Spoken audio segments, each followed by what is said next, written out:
Era 1h da manhã quando o telefone tocou. Más notícias, pensei, pois era impossível imaginar outra coisa. Do outro lado da linha falavam do armazém. Uma estrutura tinha desabado e atingido alguns carros e pessoas. As 2 primeiras horas de viagem passaram sem incidentes, mas na terceira comecei a sentir o cansaço me vencer. Meus olhos queriam se fechar.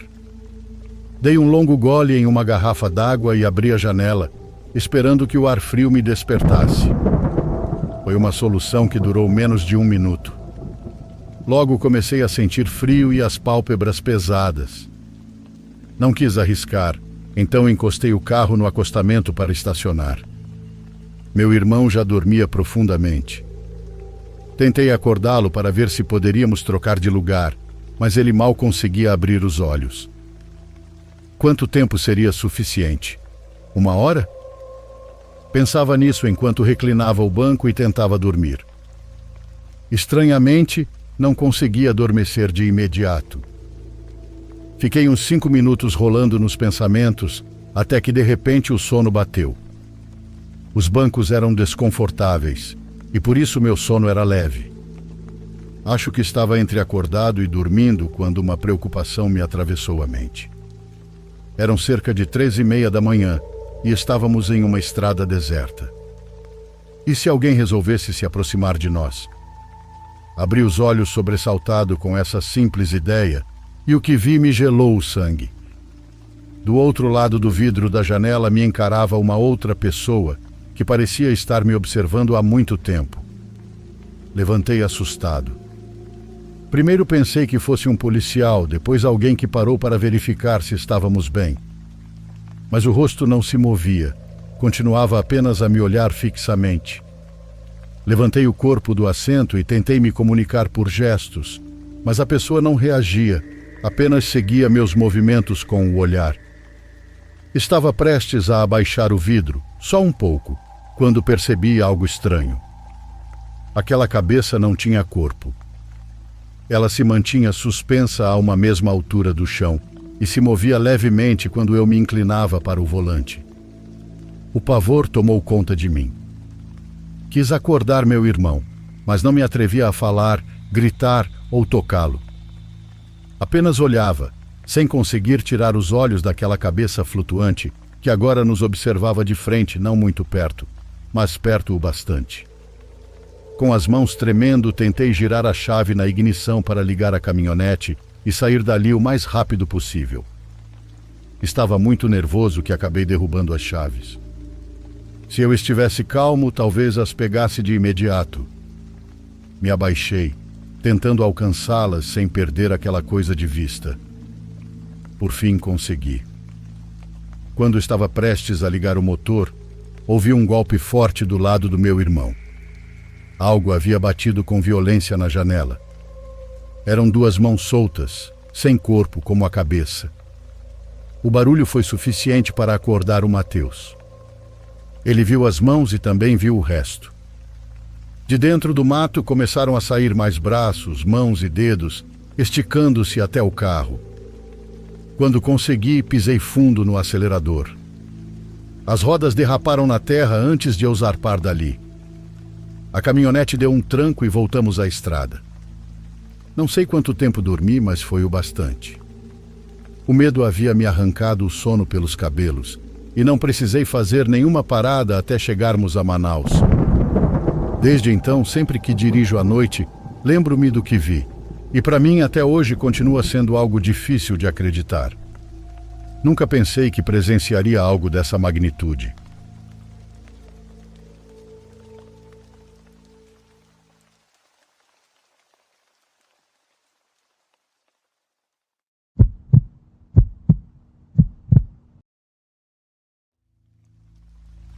Meu nome é Diego, sou mexicano, e naquela manhã saímos cedo para o Bosque da Marquesa. Tomamos café da manhã lá mesmo, graças ao fato do marido da minha amiga ter preparado tudo na churrasqueira.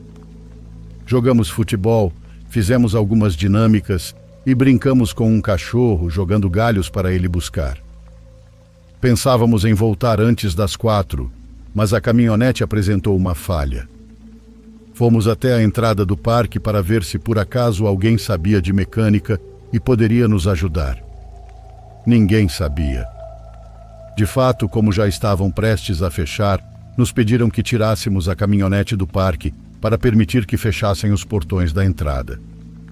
Levamos cerca de 1 hora para conseguir, já que havia sulcos, subidas, descidas e todo o terreno era irregular. Disseram que mandariam um mecânico, mas se passou horas e ninguém apareceu. Às 6 o sol começou a se pôr. Quando a noite começou a cair, todos ficamos nervosos. Tentamos parar 3 carros que passavam pela estrada, mas nenhum pôde nos ajudar. O cachorro que estava com alguns amigos começou a nos desesperar, porque não parava de latir. Houve um momento em que não se via absolutamente nada, e todos ficamos em silêncio, exceto o cachorro, que enlouquecia olhando para os arbustos, como se visse algo ao lado do caminho. Não percebemos quando alguém subiu na caminhonete. Todos nós nos surpreendemos ao ouvir o motor ligar. Ou seja, ela se consertou sozinha. Não imaginam o medo que senti ao perceber que acabaram de nos roubar o veículo. Corremos atrás dela e conseguimos alcançá-la quando parou, cerca de 300 metros à frente. Nunca descobrimos quem fez a brincadeira, já que ninguém assumiu a responsabilidade. Eu arriscaria dizer que não foi nenhum de nós. Entramos na caminhonete e seguimos viagem. Andar por ali não é a mesma coisa de dia que de noite. De fato, o marido da minha amiga que ia dirigir parecia inseguro sobre estar seguindo a rota correta. Se ele não sabia, muito menos os demais. De novo começamos a ficar nervosos. Hector nos levou por um caminho que foi ficando cada vez mais estreito até acabar. Imagine que seguimos por quase 40 minutos nessa direção, sem chegar a lugar algum. Tivemos que voltar. Pegamos um caminho contrário e, acredite, passamos por uma interseção. Hector não disse nada. Simplesmente pegou a direita, entrando em um caminho de terra. Por ali não ia dar em nada, então estávamos prestes a voltar quando vimos uma pessoa iluminada à distância pelos faróis. Era uma freira varrendo o caminho. O marido da minha amiga abaixou os faróis para não machucar a visão da pessoa. Ao fazer isso, ela desapareceu. Ele voltou a acender os faróis, mas a freira já não estava mais lá. Todos sentimos algo estranho, mas só restou brincar sobre o ocorrido para aliviar o medo. Lembre-se que estávamos no meio do bosque, no escuro total. Hector deu a volta com a caminhonete para tentar encontrar o caminho certo novamente. Chegamos a outra interseção. Felizmente, essa parecia levar à estrada, já que aos poucos começou a se alargar. Durante um bom trecho, tudo o que víamos eram árvores ao redor. Estávamos presos no bosque e não conseguíamos sair. De repente chegamos a uma espécie de módulo de segurança, por onde eu não lembrava de ter passado na ida. Havia essa casinha, mas aparentemente estava vazia. A cancela estava aberta, o que significava que poderíamos passar. Honestamente, eu não tinha certeza se era realmente a saída, já que parecia mais uma entrada. Quando passamos ao lado da casinha abandonada, fui o único a olhar para dentro. Fui o único a notar que lá estava a freira que os outros haviam visto varrendo o caminho. Contei o que vi e disse que temia que não estávamos saindo, mas entrando em algum lugar. Ninguém conhecia o local para identificar onde estávamos, o que aumentava nossa frustração. Chegamos novamente ao fim de um caminho, mas desta vez não era apenas o fim da estrada, era uma espécie de convento. Minha amiga sugeriu que provavelmente havíamos chegado ao deserto de Los Leones. Mas eu a corrigi, pois no deserto de Los Leones há monges, não freiras. Coincidentemente, uma delas saiu para nos receber, quase como se nos esperasse. Depois nos disse que aguardava outras pessoas e se poderia nos ajudar em algo. Hector pediu instruções para sair, e o que ela respondeu ainda me provoca taquicardia. Este caminho e este convento não existem de dia. Já ouviram falar que não se deve ficar até tarde na mata? Agradecemos, embora não nos ajudasse em nada, e voltamos pelo caminho de onde viemos. A tensão aumentava a cada instante. Não sabíamos quando conseguiríamos sair ou se acabaríamos completamente perdidos.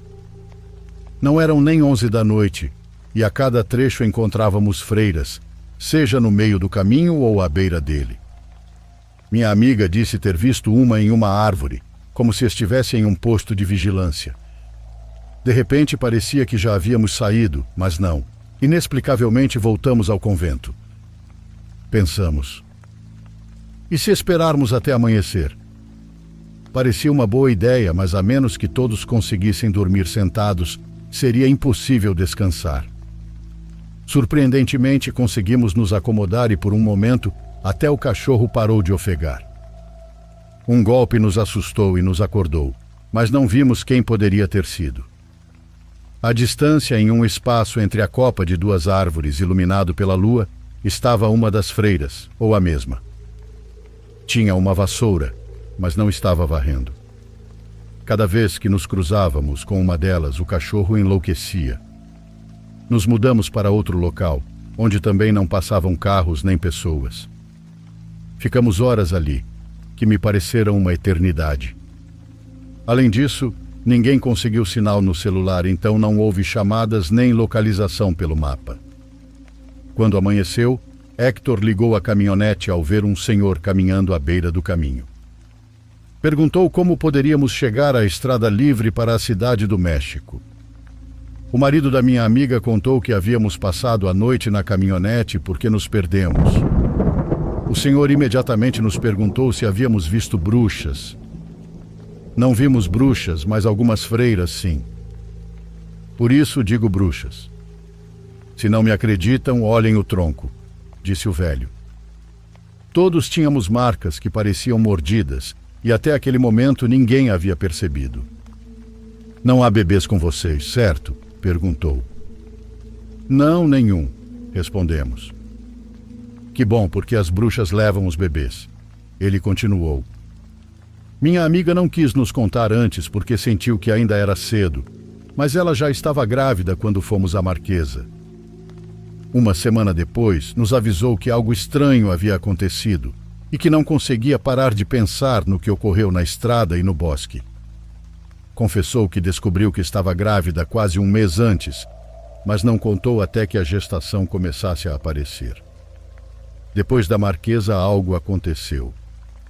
Fez exames porque se sentia estranha e, no fim, descobriu que havia perdido o bebê. Eu não acreditava em bruxas até esse dia. Hoje eu não vou a um bosque à noite nem que me pague.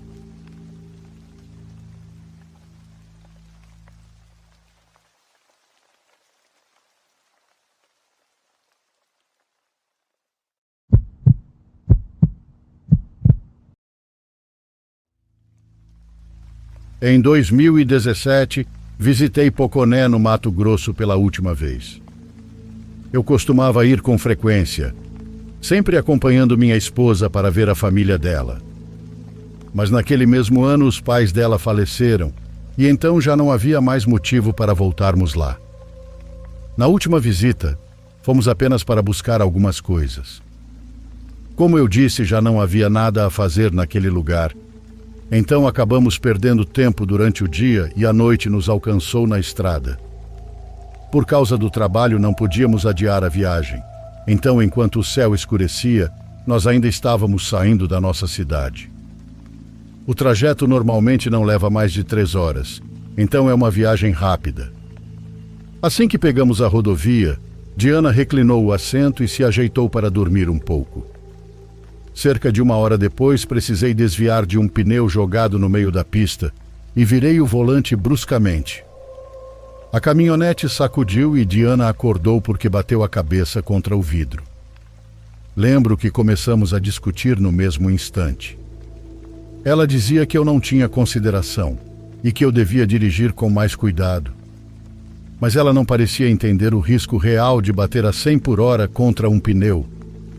Diana não conseguiu voltar a dormir. Estava de péssimo humor, jogando na minha cara coisas antigas e brigando por qualquer motivo. Depois de passarmos por uma fazenda, vimos algo na estrada ao mesmo tempo. Uma pessoa. Lembro perfeitamente que usava uma camiseta verde e estava correndo na contramão dos carros. Senti aquele tipo de medo que paralisa. O frio subiu pelas costas, pois tive a certeza de que um acidente estava prestes a acontecer. O homem se moveu para o lado em que nós estávamos, como se quisesse ser atropelado.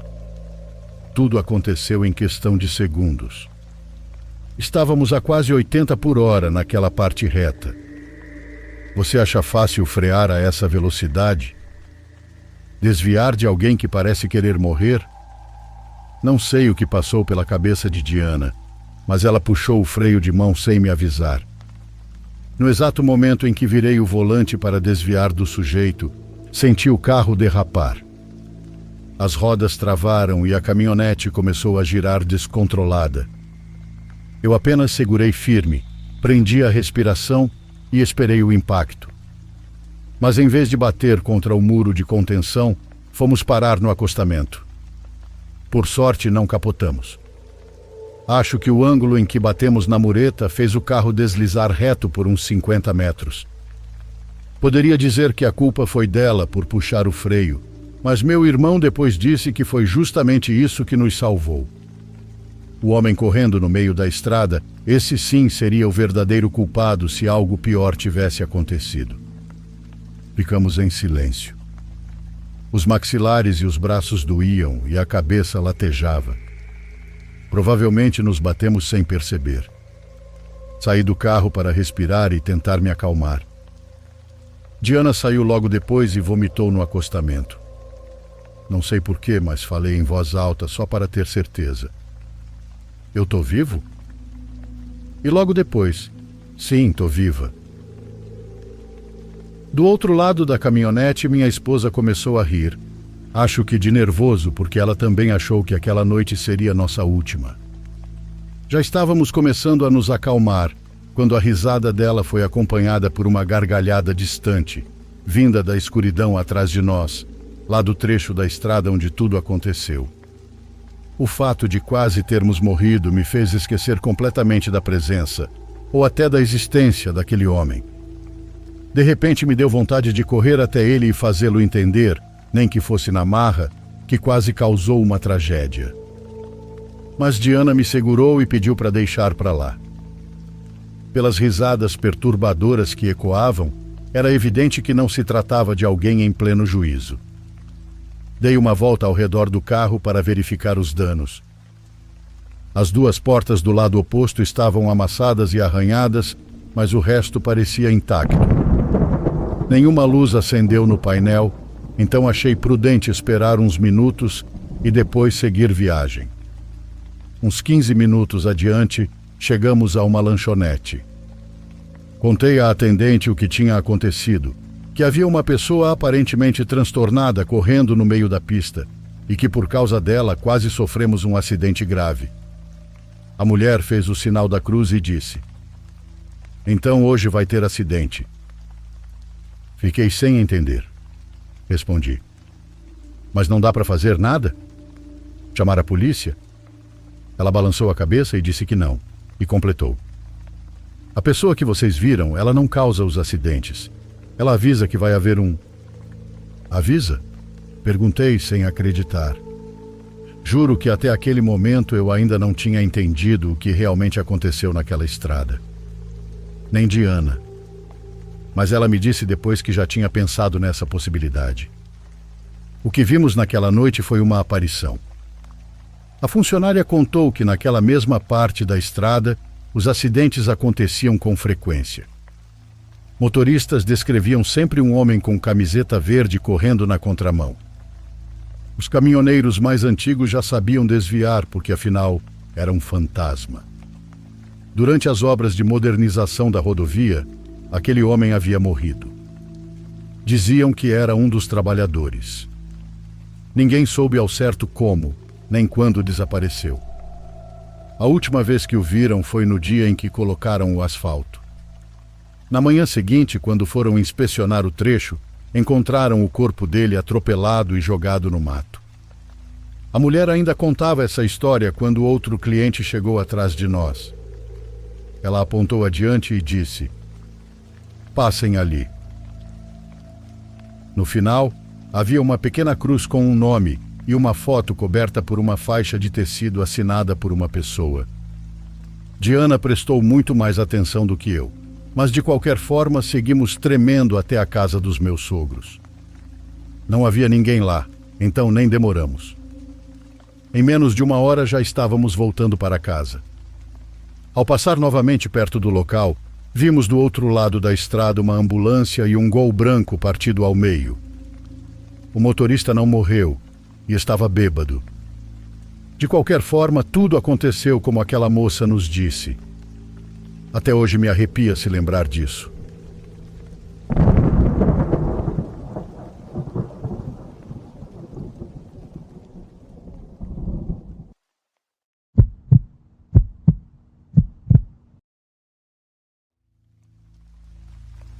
Isso aconteceu há muitos anos. Bom, tenho que falar que eu nunca gostei de acampar. Simplesmente não nasci para isso. Seja por conta da sujeira, dos insetos ou das noites desconfortáveis em um saco de dormir que, por algum motivo, sempre acaba parecendo uma pedra pela manhã. Infelizmente, já acampei mais vezes do que consigo contar, embora nunca por escolha própria. Meu pai é um daqueles tipos rústicos que amam a vida selvagem, e todo verão, quando eu era criança, ele me arrastava para o meio do mato junto com seus amigos igualmente rudes. Segundos eles é para desconectar da tecnologia e se reconectar com a natureza. Quando cheguei à 9ª série, já tinha sofrido em silêncio o suficiente. Finalmente o convenci a me deixar levar um amigo, só para tornar tudo um pouco mais suportável. Para minha surpresa, ele concordou sem muita discussão. Então levei meu amigo Charles da escola. Você pensaria que levar o Charles tornaria tudo pior, já que ele tinha sido escoteiro por anos e adorava acampar. Mas ele foi bem tranquilo sobre isso. Ele me zoava por odiar acampamentos, mas não era um daqueles caras que dizem que você não é um homem de verdade se não ama a natureza. Além disso, pensei que se eu tivesse que sofrer, pelo menos estaria sofrendo com alguém que sabia fazer uma fogueira e montar uma barraca sem transformar tudo num desastre. Charles estava empolgado para ir, em parte porque gostava de acampar, mas também porque naquela época ele procurava qualquer desculpa para fugir dos pais. Infelizmente, a viagem deu errado desde o começo. Um dos amigos do meu pai cometeu um erro na reserva do camping. Em vez de um local remoto e tranquilo, no meio da floresta, acabamos num acampamento horroroso com banheiros internos, caminhos asfaltados e até um parquinho infantil. Aquilo não era acampar, era basicamente morar no quintal. Dizer que meu pai ficou irritado seria pouco. Mas o pior ainda estava por vir. Algumas horas depois, descobrimos que bem ao lado do camping havia um pequeno parque de diversões. Não estou brincando. Era um parque de diversões de verdade, com jogos de feira, roda gigante e até algumas montanhas russas. Era surreal. Dois mundos que nunca deveriam se misturar, um parque de diversões e um acampamento. Todo mundo ficou bravo. Meu pai e os amigos resmungavam que aquilo não era acampamento de verdade, e o Charles não parava de repetir a mesma coisa. Isso não é acampamento de verdade, dizia como se eu precisasse do lembrete. Começou a me irritar, principalmente porque ele fazia piadas com a minha família, insinuando que não sabíamos o que era acampar de verdade. Ora, por mais que eu odiasse acampar, eu sabia o que aquilo devia ser. Pedi para ele parar e ele parou. A situação era ruim e tínhamos dirigido horas até lá, então não dava para simplesmente voltar para casa. Então o jeito foi tentar tirar o melhor daquilo. Os adultos reclamaram um pouco, mas logo começaram a montar o acampamento. E claro, o Charles entrou em ação como se fosse o momento de brilhar. Em poucos minutos nossa barraca estava de pé, com todos os nós perfeitamente feitos, a lona presa direitinho e o chão nivelado. Parecia tirada de um comercial. Até meu pai, que raramente elogiava alguém, a não ser que estivesse à beira da morte, fez um leve aceno de aprovação. Isso eu confesso que me irritou um pouco. Charles e eu iríamos dividir a barraca. Quando tudo ficou pronto e o jantar terminou, escapamos um pouco com a desculpa de organizar nossas coisas. A verdade é que o Charles tinha levado um pequeno cachimbo de metal e um pouco de maconha guardada numa latinha de pastilhas. Nada demais, só o suficiente para relaxar. Vale mencionar que nós dois estávamos naquela fase de adolescentes delinquentes, em que gostávamos de causar e de andar por lugares onde não devíamos estar. Hoje, graças a Deus, eu não fumo mais, e às vezes me pergunto se naquela época eu só fazia isso para me sentir diferente. De qualquer forma, entramos na mata e fumamos, rindo de tudo. Nenhum de nós se preocupou muito com o cheiro, pois provavelmente evitaríamos os adultos pelo resto da noite, de qualquer jeito. Depois voltamos para a barraca. Passamos algumas horas conversando sobre a escola e outros amigos, até que concordamos que estávamos com energia demais para dormir. Foi então que Charles me lançou aquele sorriso macabro dele. Eu já imaginava no que ele estava pensando. Ele sugeriu que explorássemos o camping. Fiquei mais para lá do que para cá, até perceber que ele queria explorar o parque de diversões. Instantaneamente, minha curiosidade falou mais alto. Charles disse que seria fácil subir até o topo de uma das montanhas russas. Na época, nós dois adorávamos escalar coisas, e a ideia de subir numa montanha russa era demais. Esperamos até que todos dormissem, e então fizemos nosso movimento. Já era bem tarde, depois da meia-noite para ser mais exato. Pegamos nossas lanternas e fomos até a cerca que cercava o parque. Não foi difícil escalá-la, bastou um impulso e já estávamos do outro lado. O lugar estava escuro, mas havia seguranças patrulhando. De vez em quando ouvíamos o zumbido de um carrinho passando. Parecia que estávamos dentro de um jogo de espionagem, tentando não ser pegos. Avançamos devagar, nos escondendo atrás de prédios e observando os seguranças. Em certo momento, tivemos que correr por um trecho aberto para evitar sermos vistos. Tudo parecia uma brincadeira, mas sabíamos que se fôssemos pegos, as consequências seriam sérias. Finalmente chegamos à base da montanha russa. De perto ela parecia enorme. Vimos a escada de manutenção que subia ao lado da estrutura principal e não hesitamos.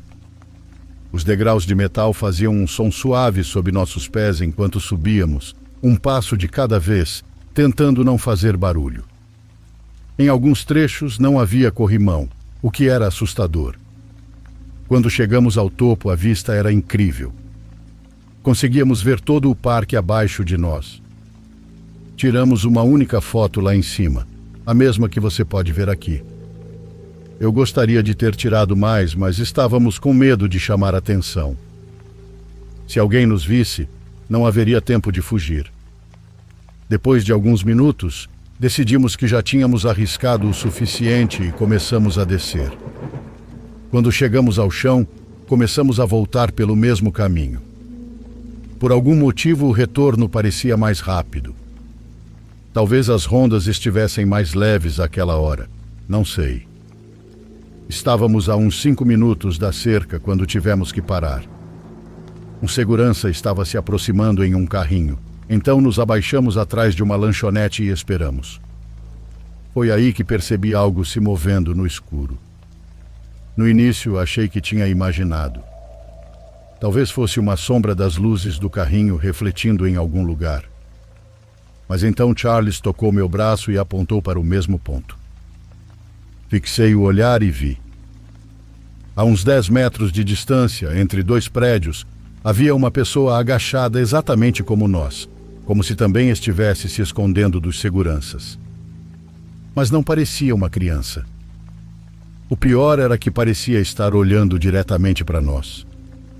Naquele ponto, o medo começou a apertar o calo. Entre os seguranças e aquele estranho, a tensão estava insuportável. Não podíamos nos mover ainda, pois o carrinho não tinha passado. Continuei observando o vulto, até que ele começou a se mover. Correu por um espaço aberto, passando rapidamente sob a luz de um poste. Foi só um segundo, mas o suficiente para vê-lo com clareza. Era um homem, como eu suspeitava. Vestia roupas rasgadas e andava de um jeito estranho, como se estivesse ferido ou deformado. Mas nada disso foi tão perturbador quanto o líquido escuro espalhado pelo rosto dele. Parecia sangue. Charles também viu. Logo o homem sumiu de vista. Quando o segurança passou, nos levantamos e seguimos adiante em silêncio absoluto. Eu olhava por cima do ombro a cada poucos segundos, convencido de que estávamos sendo seguidos, mas ninguém apareceu. Escalamos a cerca novamente e caímos do outro lado. Dessa vez não rimos, só queríamos voltar para a segurança da nossa barraca. Ficamos deitados em nossos sacos de dormir, tentando entender o que tínhamos visto. A melhor explicação que conseguimos inventar foi que era algum morador de rua, fazendo sabe-se lá o quê. Uma explicação boba, eu sei, mas era tudo o que conseguimos pensar. Na manhã seguinte, tudo parecia normal. Acordamos, comemos alguma coisa e começamos a arrumar o equipamento para pescar. Por volta das 10 da manhã, um funcionário do camping veio até nosso local e anunciou algo para todos ouvirem. Um homem havia sido esfaqueado e morto na noite anterior, em um lago a cerca de 6 quilômetros dali. O pior é a pessoa que matou, literalmente comeu partes do corpo da vítima. Eles não deram muitos detalhes além disso, mas disseram que o assassino ainda estava foragido e a polícia local havia pedido que todos ficassem em alerta máximo. Descreveram o suspeito como um homem branco, na casa dos 30 anos, sem camisa, possivelmente ferido e com sangue nas roupas. Depois nos instruíram a juntar nossas coisas e ir embora por segurança. Charles e eu nos entreolhamos na hora, pois sabíamos exatamente quem era. Com certeza era o homem que vimos na noite anterior. Mas ficamos calados. Não contamos nada ao meu pai nem aos guardas. Até hoje não sei direito por quê. Sei que muita gente vai me criticar por isso, e com razão. Mas naquela idade eu estava mais preocupado em não me meter em encrenca do que em fazer o que era certo. Ainda me culpo por não ter falado nada. Meu depoimento poderia ter ajudado a capturar um criminoso perigoso que talvez tenha continuado a cometer crimes. Ainda sou próximo do Charles. Fomos para a mesma faculdade, nos formamos juntos e hoje trabalhamos em áreas parecidas. Mas essa experiência, nós quase nunca falamos sobre ela. Para ser sincero, acho que o Charles se sente ainda mais culpado do que eu. Erros e arrependimentos à parte, é insano pensar que meu amigo e eu estivemos a poucos metros de um assassino doentio. Não gosto nem de imaginar o que poderia ter acontecido se nossos caminhos realmente tivessem se cruzado naquela noite.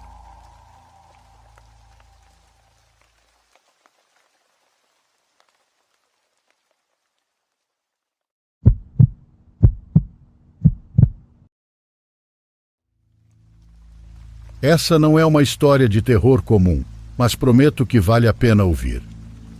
Eu tinha me formado há 2 anos quando tudo começou.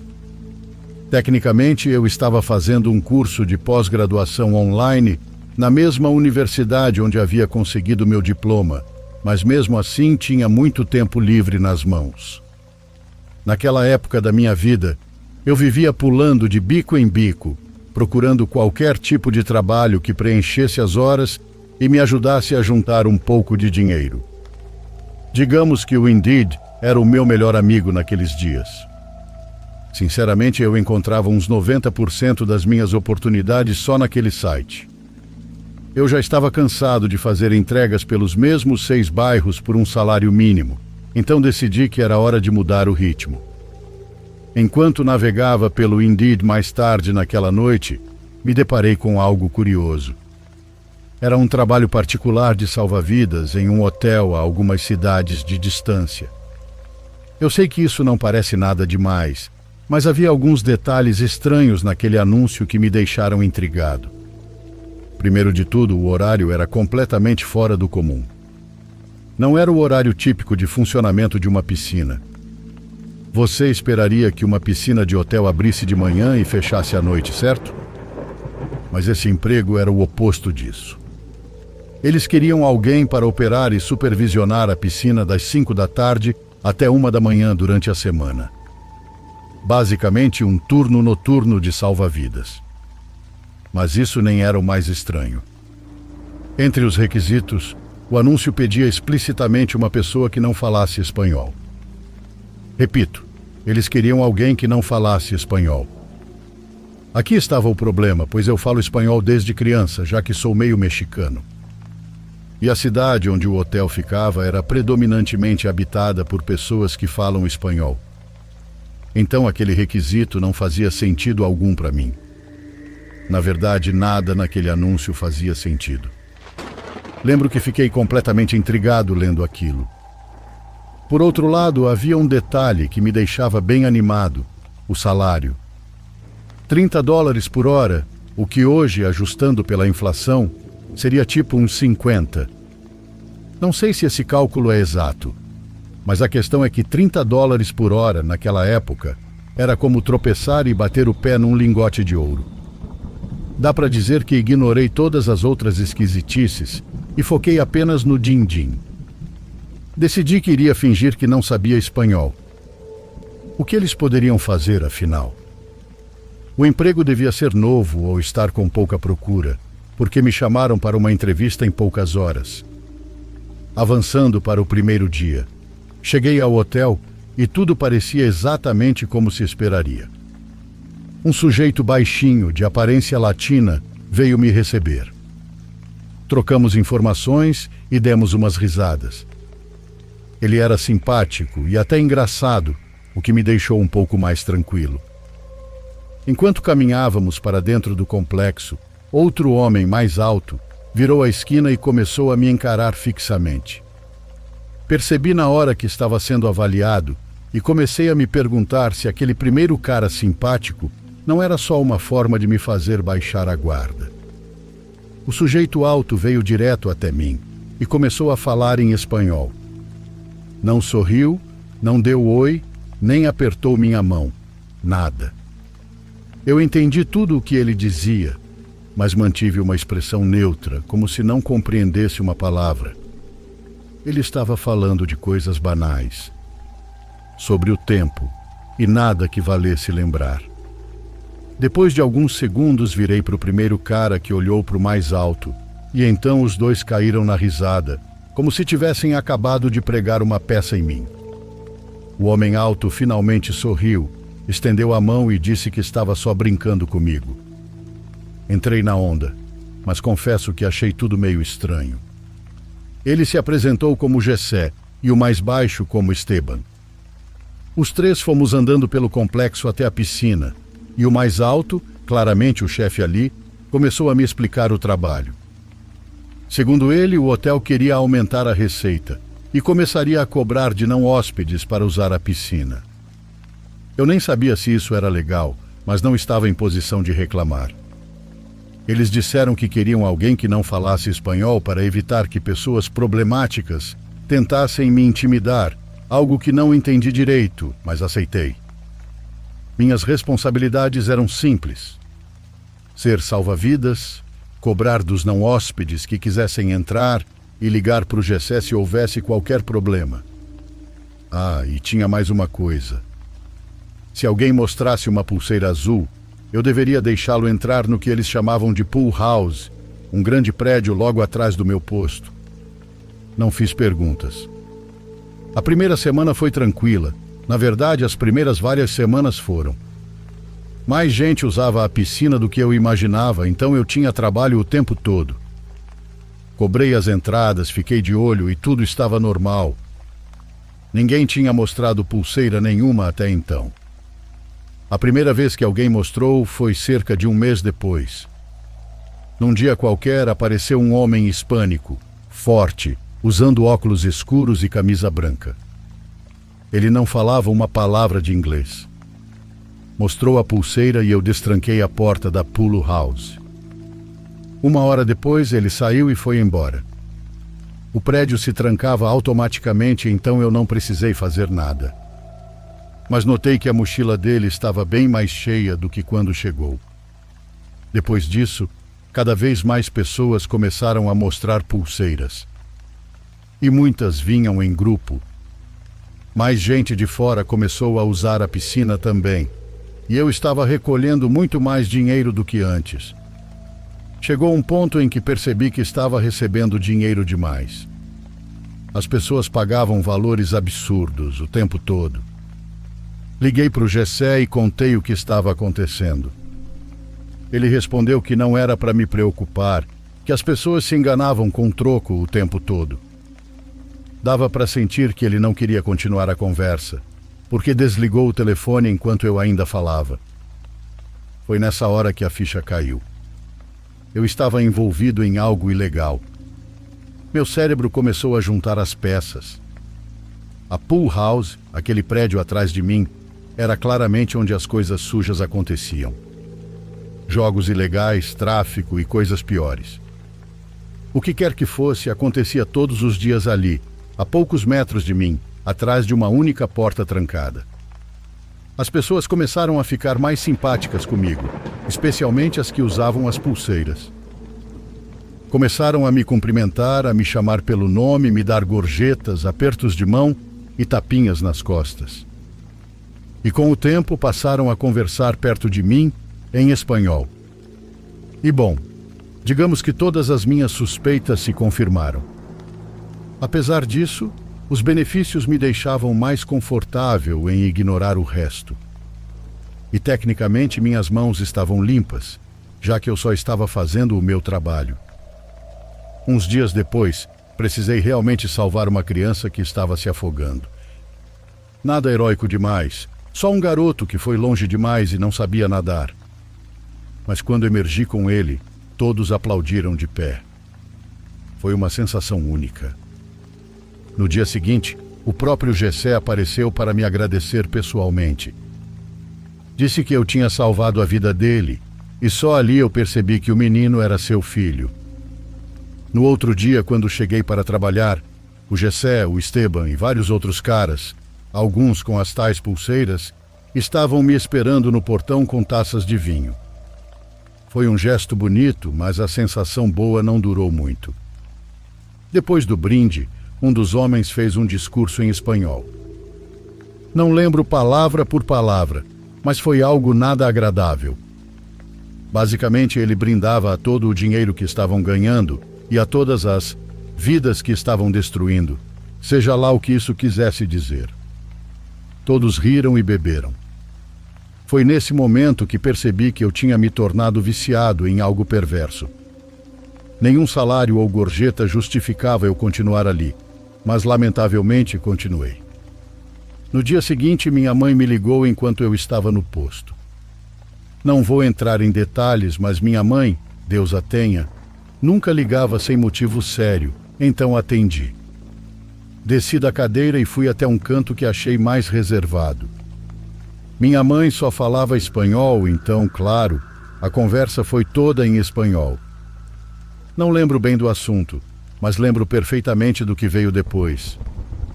Quando desliguei e virei para voltar à piscina, Esteban estava ali, bem na minha frente, me encarando. Ele não parecia o mesmo homem simpático do primeiro dia. Depois de alguns segundos de silêncio, ele perguntou há quanto tempo eu sabia falar espanhol. Fingi que estava só treinando com uma amiga, tentando aprender, mas ele me olhou como se lesse minha alma. Meu coração disparou, pois parecia que ele estava decidindo se devia me matar. Depois de alguns segundos, ele apenas disse: "Ok", e virou as costas. Voltei imediatamente para o meu posto. Pensei em ir embora, mas não consegui me mover. Tive medo de que isso parecesse uma confissão de culpa. Eles provavelmente sabiam onde eu morava. Esses eram os pensamentos que me consumiam enquanto eu rezava, imóvel naquela cadeira. Pouco antes do fim do meu turno, Jessé veio até mim e disse para eu chegar uma hora mais cedo no dia seguinte. Segundo ele, tinha uma nova oportunidade para me oferecer. Depois me deu uma gorjeta de algumas centenas de dólares e foi embora. Quando saí do hotel naquele dia, nunca mais voltei. De jeito nenhum. Aquela situação não tinha como terminar bem. Acho que nunca fui seguido até em casa, mas por meses vivi paranoico. Qualquer carro estranho na rua me deixava em pânico. Houve noites em que fiquei acordado até tarde, revivendo tudo na cabeça. Mesmo depois de todos esses anos, ainda há coisas que não entendo. Eles obviamente movimentavam drogas e isso ficou claro. Mas por que precisavam de mim? Minha melhor suposição é que queriam alguém oficialmente na folha de pagamento que parecesse um funcionário inocente caso a polícia aparecesse. Vai saber. Mas uma coisa eu sei é que eu cheguei muito perto de morrer naquele dia.